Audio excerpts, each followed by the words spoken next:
Bismillahirrahmanirrahim. Assalamualaikum warahmatullahi wabarakatuh. Innal hamdalillah nahmaduhu wa nasta'inuhu wa nastaghfiruh wa na'udzu billahi min shururi anfusina wa sayyiati a'malina may yahdihillahu fala mudhillalah wa may yudlil fala hadiyalah. Asyhadu an la ilaha illallah wahdahu la syarikalah wa asyhadu anna Muhammadan abduhu wa rasuluh la nabiyya ba'dah. Allahumma shalli wa sallim ala sayyidina Muhammadin wa ala alihi wa sahbihi ajma'in, amma ba'du. Qala Allahu ta'ala fi kitabil karim, a'udzu billahi minasy syaithanir rajim. Laqad kana lakum fi Rasulillahi uswatun hasanah liman kana yarjullaha wal yaumil akhir wa dzakarallaha katsira. Shadaqallahul azim wa shadaqa rasulun nabiyil karim walhamdulillahi rabbil alamin. Yang pertama yang kami hormati Ketua DKM dan jajaran pengurus Masjid Anas, jamaah salat subuh yang dirahmati Allah,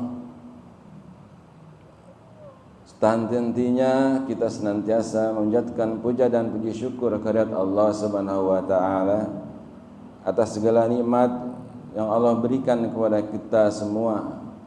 Dan alhamdulillah pada pagi hari ini kita masih diberikan nikmat sehat, nikmat iman serta kekuatan untuk menjalankan salah satu kewajiban kita, yaitu salat subuh. Dan alhamdulillah kita telah kita sama-sama laksanakan secara berjamaah di masjid yang mulia ini. Kita doakan kepada teman-teman kita, saudara kita yang masih belum sempat bangun pagi melaksanakan sholat subuh secara berjamaah di masjid-masjid Allah. Mudah-mudahan kelak mereka mendapatkan hidayah dari Allah Subhanahu wa taala untuk dapat juga melaksanakan kewajibannya sebagaimana Allah perintahkan. Salawat serta salam kita sanjungkan ke baginda Nabi Muhammad sallallahu alaihi wasallam, keluarga dan para sahabatnya. Mudah-mudahan kita termasuk umatnya yang selalu istiqomah menjalankan sunnah-sunnahnya dan kelak mendapatkan syafaat yaumil akhir. Jamaah yang dirahmati Allah, sebagaimana kita ketahui pada pagi hari ini kita masih melanjutkan kajian kita tentang suksesnya bisnis Rasulullah dan berpedoman kepada apa yang dicontohkan oleh Rasulullah SAW. Mudah-mudahan usaha kita mengikuti syariat agama Islam dan meraih kesuksesan. Dan pada pagi hari ini kita akan membahas mengenai bab akhir dari buku yang saya baca ini, yaitu bisnis sukses cara Nabi Muhammad SAW. Pada bagian ini kita insya Allah akan membahas mengenai rahasia bisnis yang sukses dari Rasulullah SAW. Barangkali ini adalah momen materi yang kita tunggu-tunggu dari sekian lama, dari buku yang dibaca tentang suksesnya bisnis Rasulullah tersebut. Mudah-mudahan dengan membahas materi ini pagi hari ini, insya Allah kita akan mendapatkan kuncinya untuk membuka perjalanan bisnis kita, baik usaha yang langsung terjun di masyarakat, atau mungkin kita menjadi seorang karyawan atau mungkin seorang manajer. Hal ini tentunya akan menjadikan pegangan atau paling tidak rujukan di mana apabila kita merujuk kepada kesuksesan Nabi Muhammad SAW, insya Allah akan mendapatkan keberuntungan, baik keberuntungan di dunia, terlebih-lebih keberuntungan di akhirat. Amin ya rabbal alamin.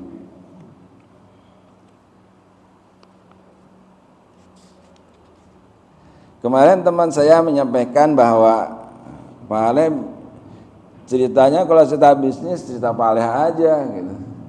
Kan udah pasti hafal gitu. Nggak perlu baca buku gitu. Iya, kalau bisnis saya mah insya Allah saya dari hulu sampai hilir pasti hafal gitu.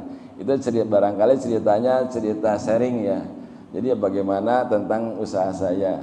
Tapi usaha saya itu apakah mengikuti syariatnya Islam dan mencontohkan Rasulullah gitu. Kan belum tentu gitu. Tetapi pada dasarnya bahwa pada kita yang mempelajari di sini bukan berarti sharing yang sudah terjadi, tetapi justru kita akan mempelajari koridor-koridornya atau rangka-rangkanya gitu. Bagaimana supaya usaha yang kita jalankan ini akan merujuk ke dalam sebagaimana yang dicontohkan oleh Nabi Muhammad SAW. Adapun hal-hal yang kurang yang selama ini kita lakukan, seperti juga saya, gitu, mungkin Pak Anto ya, atau teman-teman lain, Pak Luli, itu semua berbisnis nih, gitu. Apa yang telah dilakukan selama ini, apakah masih ada yang harus diperbaiki? Nah, mudah-mudahan dengan kita membahas pada pagi hari ini, itulah yang kita harapkan, adanya suatu perbaikan-perbaikan apabila masih ada yang harus diperbaiki, dan kalau sudah bagus mungkin itulah akan terus dilanjutkan. Yang kita harapkan mendapatkan lompatan-lompatan atau kesuksesan yang akan kita harapkan di waktu-waktu yang mendatang. Baiklah, kita mulai saja secara rinci sebagaimana yang ada dalam buku ini. Pada hari ini kita akan membahas tentang rahasia bisnis yang sukses dari Rasulullah SAW. Pertama-tama kita akan melihat apa sih sebenarnya kesuksesan Rasulullah SAW di dalam berniaga atau berbisnis, atau di dalam menjalankan roda ekonominya. Pertama-tama yaitu dengan rajin bersedekah. Ternyata sedekah ini memegang peran cukup penting di dalam usaha kita. Bukan berarti juga di dalam usaha kita, tetapi di dalam kehidupan kita. Dengan bersedekah bukan berarti kita akan mengurangi rezeki yang kita miliki.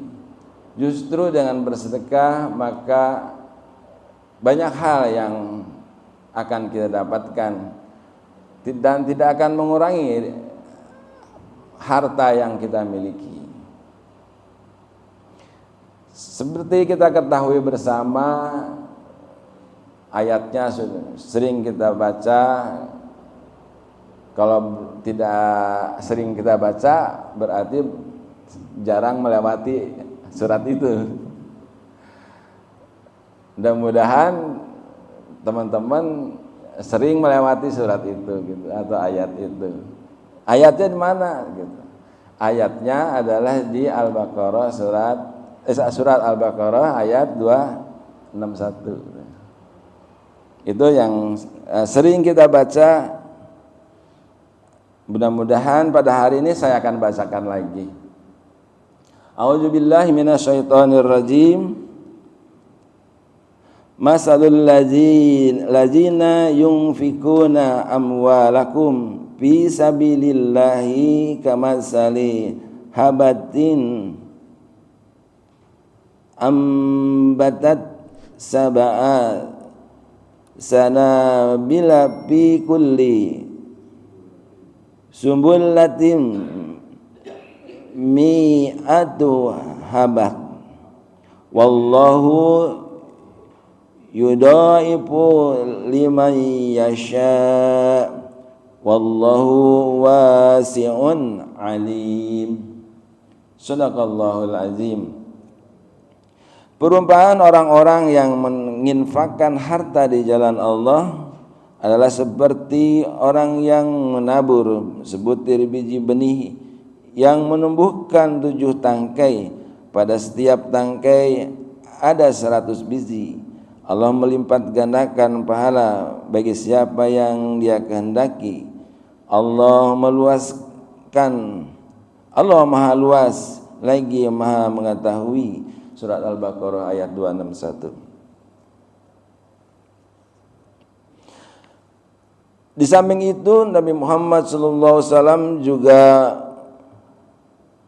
menyebutkan keutamaan sedekah melalui sabdanya sebagai berikut. Tidaklah sedekah mengurangi harta dan Allah tidak menambahkan pemberi maaf kecuali kemuliaan, dan tidaklah seseorang demikian rendah hatinya di hadapan Allah melainkan Allah akan meninggikan derajatnya. Hadis riwayat Muslim. Jamaah yang dirahmati Allah, dengan berpedoman kepada ayat tadi dan hadis yang kita bacakan, bahwa kita mengetahui bersedekah itu bukan dari besarnya, akan tetapi lebih utama dari rutinnya. Sebesar apapun yang kita keluarkan bukan menjadikan suatu hal yang utama, akan tetapi yang dilihat justru kerutinannya atau kesinambungannya secara terus menerus. Jadi kalau dulu saya belajar MLM, ada video yang mencangkul itu ya, mencangkul bikin parit, entah mana airnya yang akan dialirkan, pokoknya dia nyangkul aja gitu. Akhirnya satu hari tembuslah tuh gunung itu, dia bikin parit sampai ke ujungnya. Disitulah Allah melimpahkan airnya keluar dan mengalir di parit itu, sehingga bisa mengairi seluruh sawah yang ada di daratan yang lebih rendah. Dan itu menunjukkan bahwa keberhasilan dari orang-orang yang selalu istiqomah bekerja dan bersedekah. Jadi yang dilihat adalah justru rutinitasnya. Mungkin kita sekarang juga boleh mengintrospeksi diri kita sendiri, bahwa ada anjuran di dalam hadis, saya lupa hadisnya, bahwa apabila kita berangkat ke masjid gitu ya, maka kita harus bawa sedekah ya. Kalau nggak salah ada itu hadis itu. Ustadz Ahmad Janudin ya, kalau tidak salah ya, pernah menyampaikan bahwa apabila kita ke masjid mesti bawa sedekah. Kalau kita bawa, maka Allah doakan gitu kan ya, bahwa mudah-mudahan orang ini mendapatkan kebaikan-kebaikan. Apabila tidak bawa gitu kan, maka didoakan dengan sebaliknya. Nah, apakah kita waktu berangkat ke masjid selalu ingat? Bukan berarti harus dijawab, tetapi introspeksi saja gitu, bahwa itu bukan berarti untuk orang lain, justru untuk saya sendiri. Dengan kita mencoba rutin seperti itu, mengingat bahwa satu hal yang kecil nilainya mungkin ada 1.000 rupiah bagi yang mampu 1.000, atau mungkin lebih dari itu kalau yang mampunya lebih besar. Tapi rutinitasnya yang Allah nilai bahwa satu proses itu gitu. Satu proses perjuangan untuk selalu berada di dalam jalan yang baik, perbuatan yang baik. Ini adalah satu hal yang menunjukkan bahwa kita istiqomah, konsisten di dalam menjalankan usaha. Ini adalah satu gambaran juga bahwa bagaimana menjalankan suatu usaha tersebut. Kalau kita sudah bisa istiqomah dalam suatu perbuatan baik, diharapkan yang lain pun akan mengikutinya.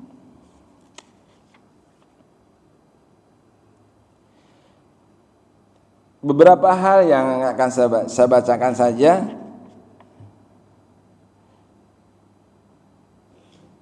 Konteksnya dengan sedekah dapat membantu kita di dalam beberapa hal, antara lain meningkatkan keberkahan pada suatu usaha. Jadi dengan kita bersedekah, insya Allah usaha kita akan tumbuh. Berkah itu tumbuh ya Pak Ustadz ya? Salah satunya ya,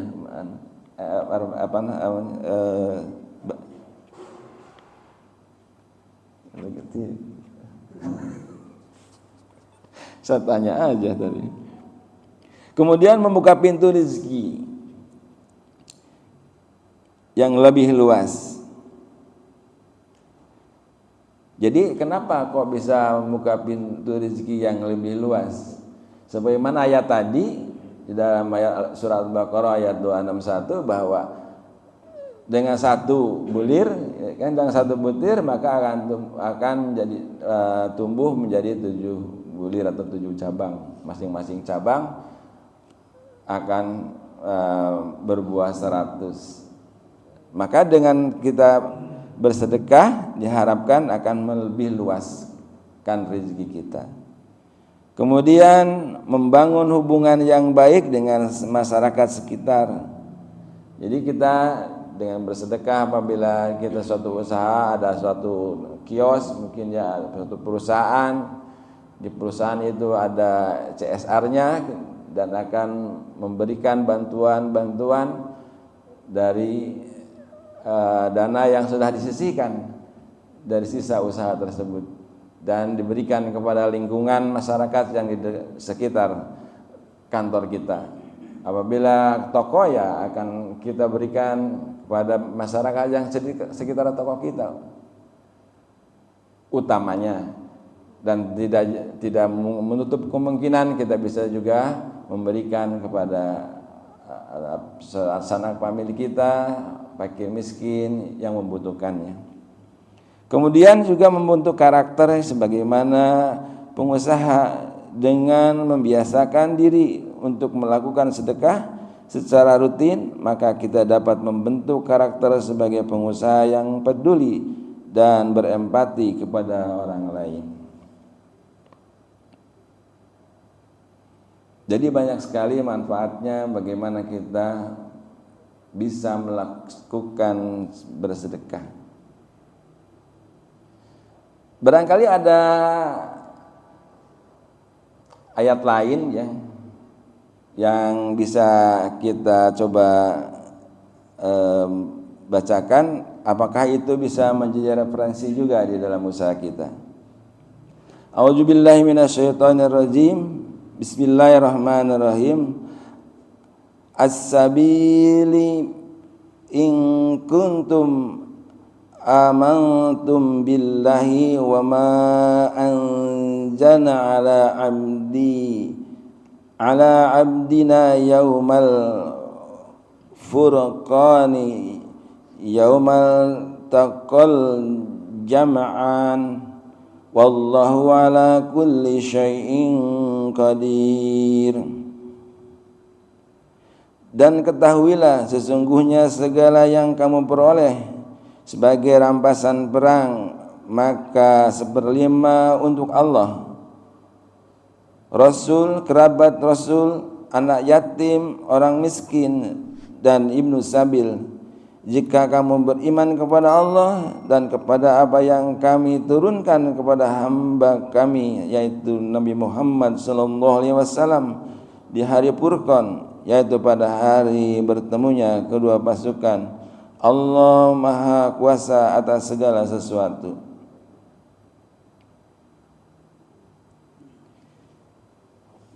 Jadi ada anjuran barangkali yang mungkin kita berpedoman kepada yang telah atau yang dicontohkan oleh para sahabat Rasulullah SAW, seperti Abu Bakar, maka bersedekah seluruh hartanya. Sedangkan Umar separohnya. Kemudian yang lain Utsman sepertiga ya. Tetapi ayat ini menunjukkan 1/5. Ada saat ulama yang menyampaikan kepada saya, coba bisa nggak 1/5-nya gitu. Nah, mudah-mudahan dengan 1/5 dan dengan 2,5% kan akan jauh sekali ya. Tapi kalau zakat memang sudah ada aturannya, kan ada nisabnya, ada haulnya, maka keluarkanlah 2,5%, kecil sekali. Tetapi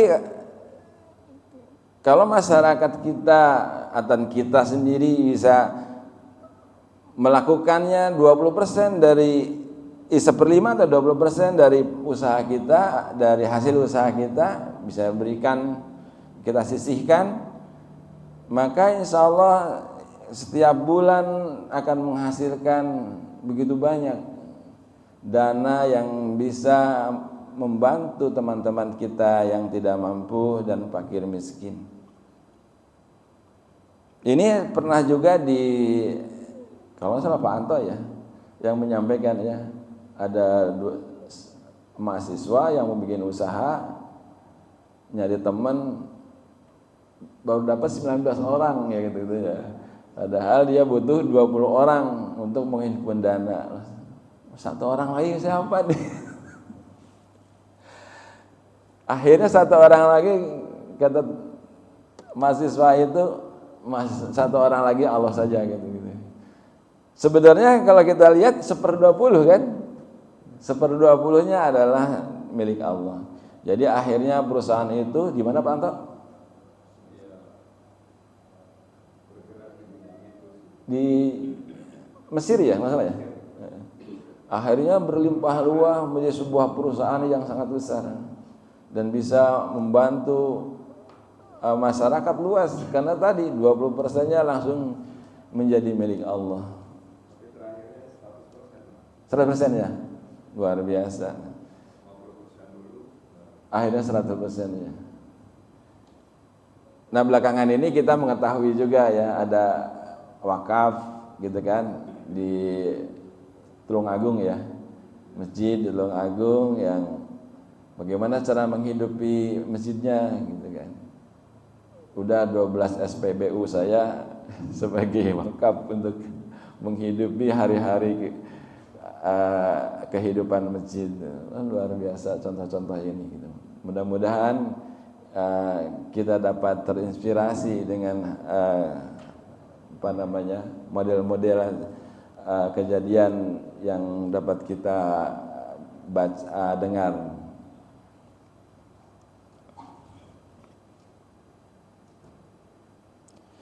Untuk selanjutnya, sukses bisnis Rasulullah karena rajin bersilaturahim atau rajin bersilaturahmi. Allah Subhanahu wa taala berfirman, A'udzu billahi minasyaitonir rajim.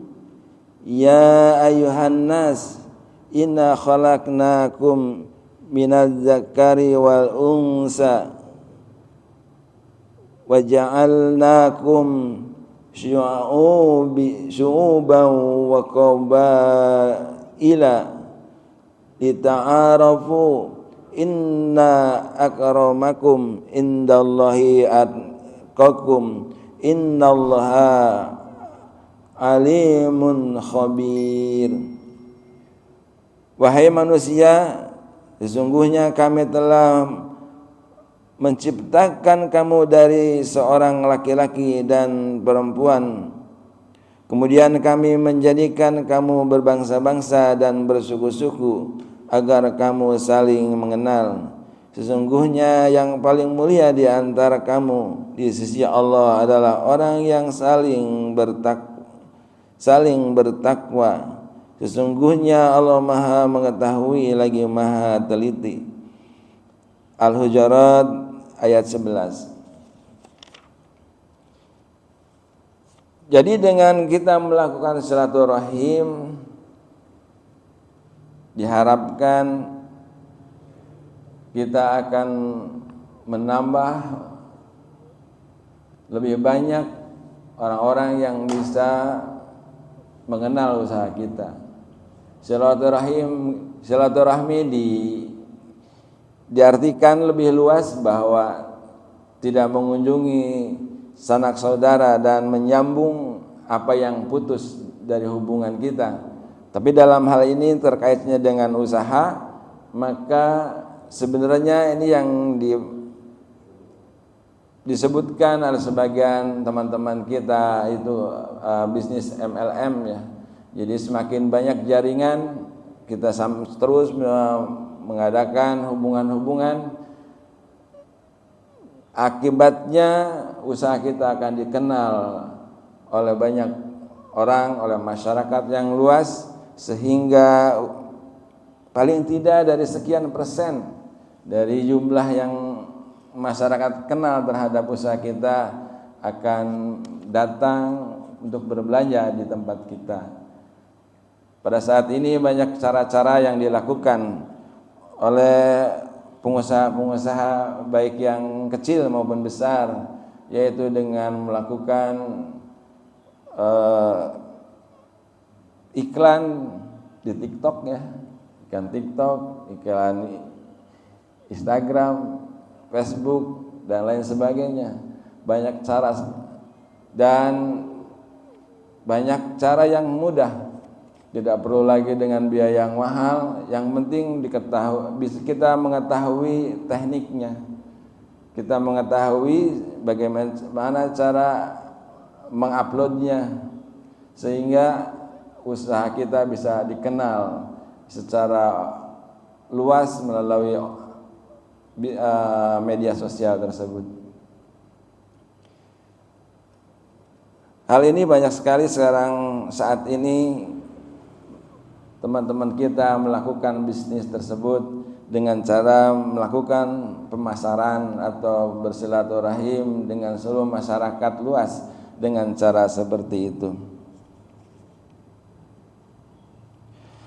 Akan tetapi Rasulullah SAW menjelaskan atau menyampaikan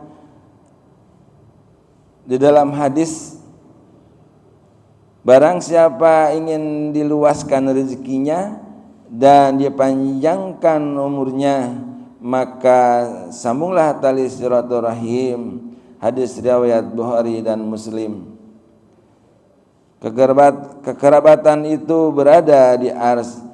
Ia berkata, siapa yang menyambungku, niscaya Allah akan menyambungkan kepadanya kebaikan. Dan siapa yang memutusku, maka Allah akan memutus dirinya atau memutus kebaikan. Hadis riwayat Bukhari dan Muslim. Jamaah yang dirahmati Allah, oleh karena itu janganlah kita sekali-kali memutuskan silaturahmi dengan siapapun. Karena sebagaimana yang tadi sebutkan, maka yang paling rendah sekali nilainya yaitu terputusnya kebaikan tersebut.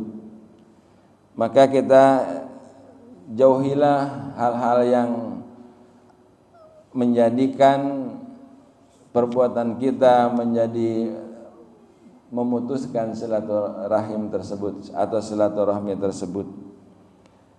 Di dalam usaha mungkin ada perbuatan-perbuatan yang kurang terpuji ya. Misalkan kalau pedagang kecil kita lihat nimbang gitu kan, nimbangnya kok ya nggak pas ya gitu. Atau mungkin senyumnya gitu, kok nggak ada senyumnya ya gitu, kok ketus gitu kan. Padahal di sini 100 rupiah harganya, di kita juga 100 rupiah gitu kan. Tapi karena mukanya yang masam, nggak jadi beli di kita. Gitu. Besok di sana aja lah, di sana orangnya cemberut mulu. Hal-hal seperti itu gitu. Jadi silaturahim diartikan secara luas. Jadi jangan sampai ada hal-hal yang bisa memutuskan silaturahim tersebut.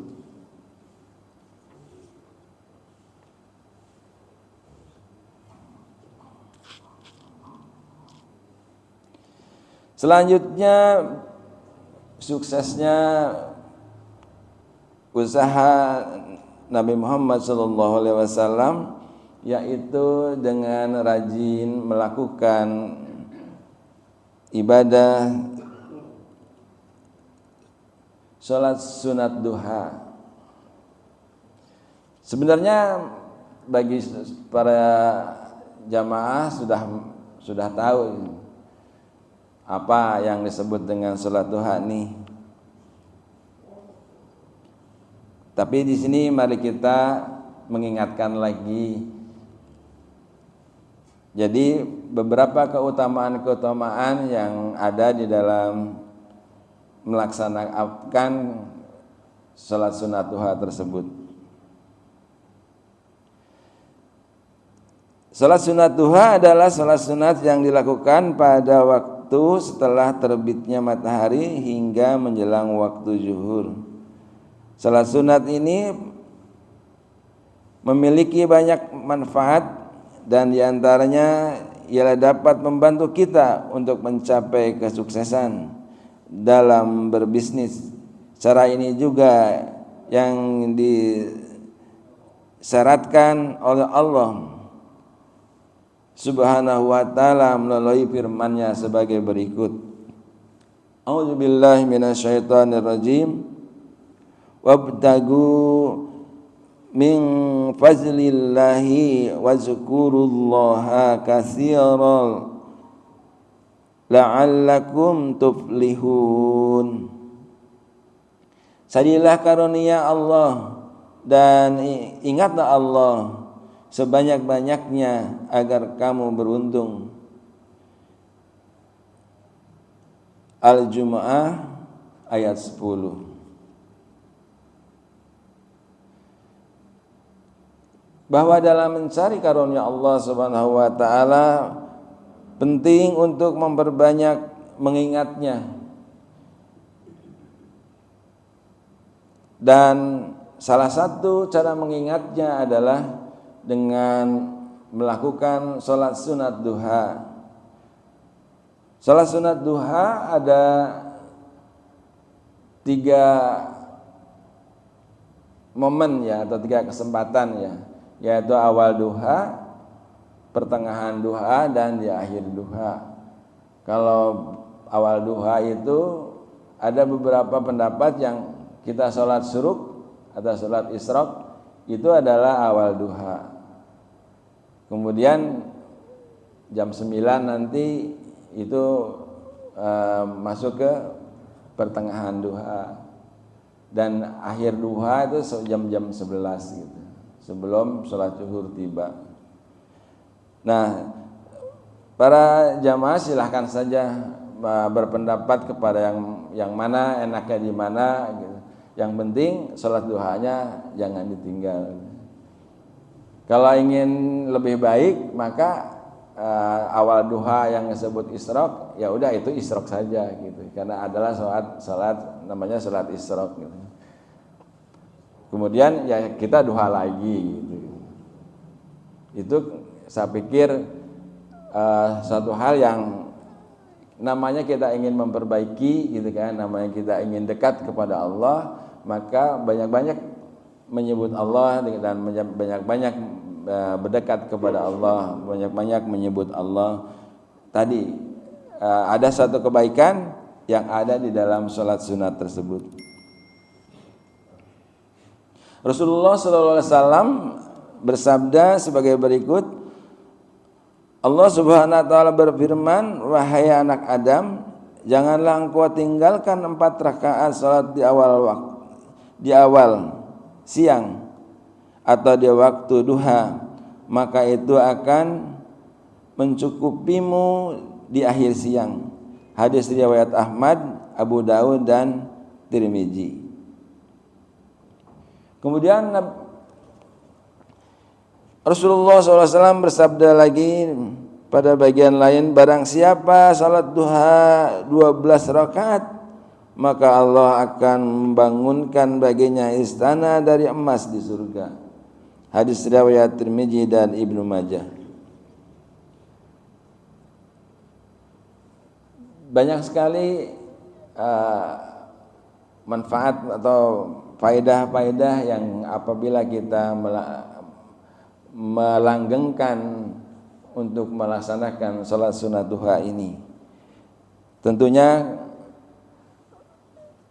bukan berarti harus terus sama, misalkan 22 terus gitu atau 4 terus. Tentunya akan disesuaikan dengan kebutuhan kita masing-masing dan akan disesuaikan juga dengan pikiran kita gitu dan keyakinan kita. Tapi dengan adanya informasi ini, maka kepada jamaah dapat bisa memilih di mana posisi kita saat ini membutuhkan yang mana gitu. Mungkin kalau tadi sudah juhud gitu ya, yang terbayang rumah di surga dalam bentuk emas gitu. Itu kalau sudah zuhud. Apabila kita dalam posisi membutuhkan biaya yang besar, barangkali mungkin bukan itu gitu. Yang terbayang masih dunia gitu. Mudah-mudahan kita bisa berpikir terbalik gitu kan, maka berpikirlah akhirat, maka dunia akan mengikutinya tadi. Jadi capailah yang paling tinggi. Paling tidak pernah melakukan 1 kali lah gitu ya. Jadi kalau ditanya, pernah nggak minta istana di surga gitu? Oh iya pernah ya. Pak Eri pernah nggak minta rumah istana di surga, pernah nggak Pak? Kalau pernah ya salat duha 12 rakaat. Salah satu caranya, sebagaimana hadis yang disampaikan barusan.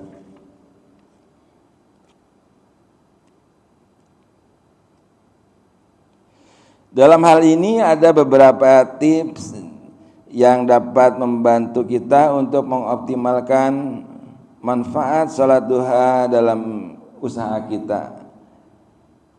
Antara lain, jadikanlah salat duha sebagai kebiasaan harian. Jadwalkan waktu salat duha dengan baik. Fokus dan khusyuk dalam melaksanakan salat duha. Kemudian sambungkan salat duha dengan zikir dan doa.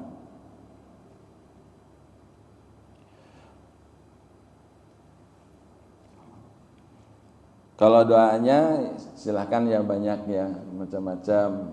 Jadi di sini ada doa, tapi saya nggak bacakan karena banyak versi.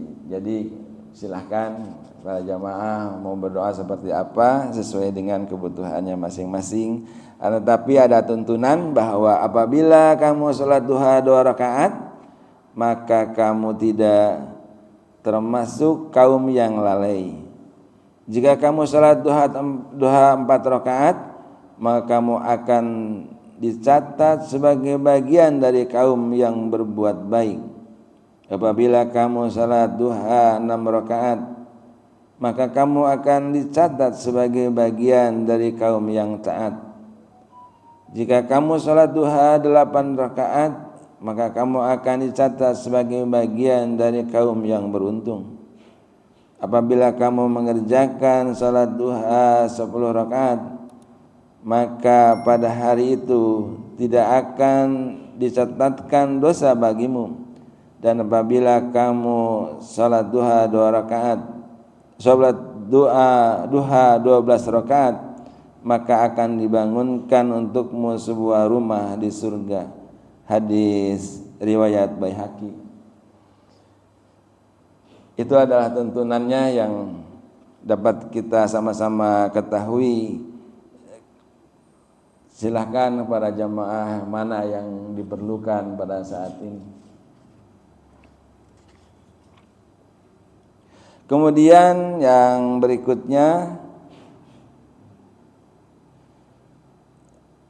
suksesnya bisnis Rasulullah yaitu dengan rajin beristighfar. Melalui bisnis tentu bukanlah suatu hal yang mudah. Dibutuhkan tekad, usaha yang kuat, dan suatu yang fokus. Akan tetapi dari sisi lain, bagi sebagian orang beristighfar dianggap sebagai suatu yang sepele. Namun sesungguhnya beristighfar memiliki keutamaan yang luar biasa dalam mendukung kesuksesan bisnis. Kadang-kadang kita terlalu fokus dalam mengikhtiarkan usaha kita untuk maju berkembang meraih kesuksesan. Tetapi secara lahir kelihatannya kita sudah berusaha sekuat tenaga. Tapi barangkali masih ada yang kurang. Salah satunya yaitu beristighfar kepada Allah Subhanahu wa taala.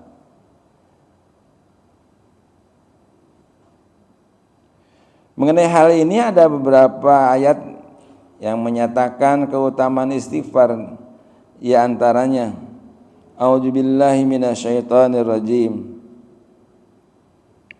Innallaha yuhibbut tawabina wa yuhibbul mutatahhirin. Sesungguhnya Allah menyukai orang-orang yang bertobat dan menyukai orang-orang yang mensucikan diri. Kemudian ayat lain,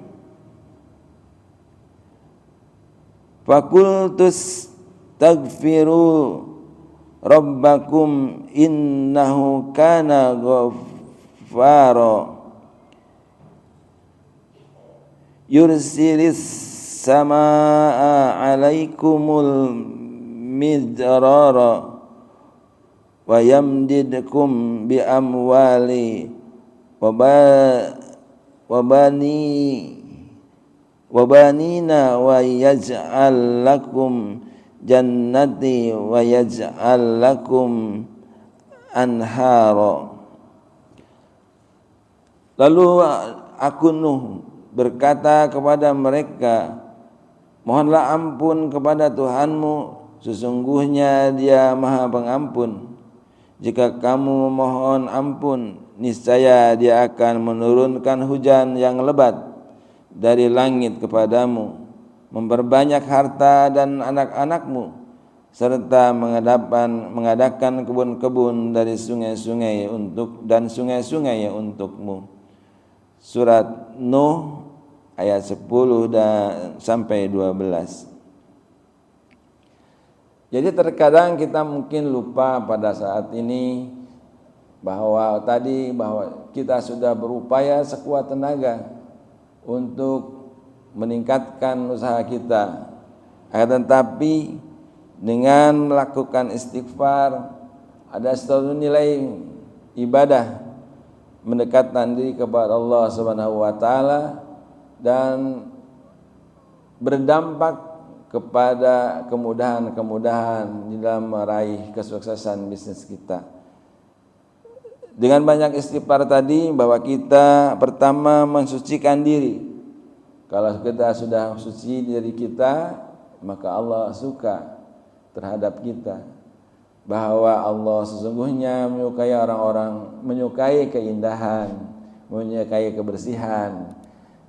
Dan kalau sudah bersuci maka Allah terima, dengan harapan bahwa doa yang kita panjatkan dengan kebersihan hati tadi, kalau kemarin Pak Lulik bilangnya apa, ikhlas ya, ikhlas adalah murni. Murni berarti tidak ada lagi kotoran-kotoran, namanya murni gitu kan, sudah disaring. Kalau minyak gitu kan, sudah disaring baru dia murni. Dengan dibersihkan, maka dia menjadi satu yang bernilai di hadapan Allah Subhanahu wa taala. Maka di ayat berikutnya, maka akan Allah turunkan hujan yang lebat dan menumbuhkan tumbuh-tumbuhan yang berbuah banyak. Insya Allah itu akan menjadi panennya kita, panennya bisnis kita.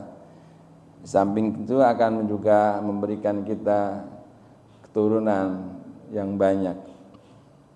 Keturunan yang banyak kalau sudah memiliki bekal yang cukup kan jadi anak juga ya. Itu yang diharapkan dengan bagaimana kita harus beristighfar, sering-sering beristighfar. Tidak lain adalah kaitannya, salah satu yang dapat kita ungkapkan pada pagi hari ini adalah hal tersebut tadi.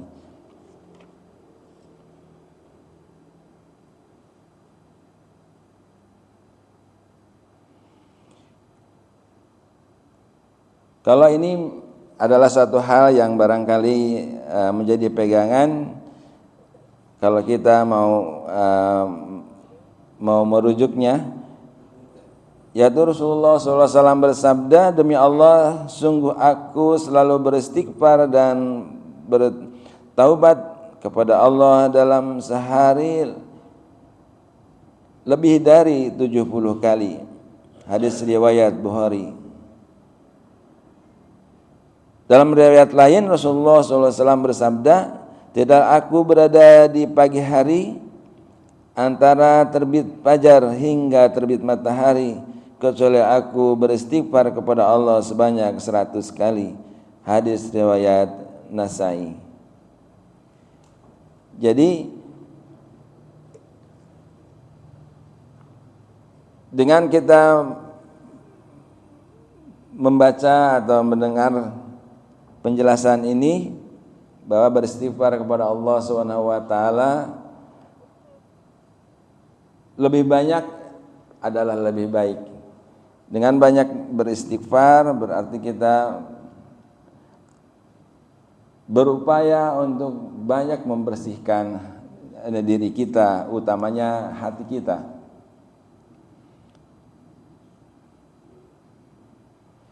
Kemudian yang berikutnya, udah habis ya? Bapak nggak bilang nih.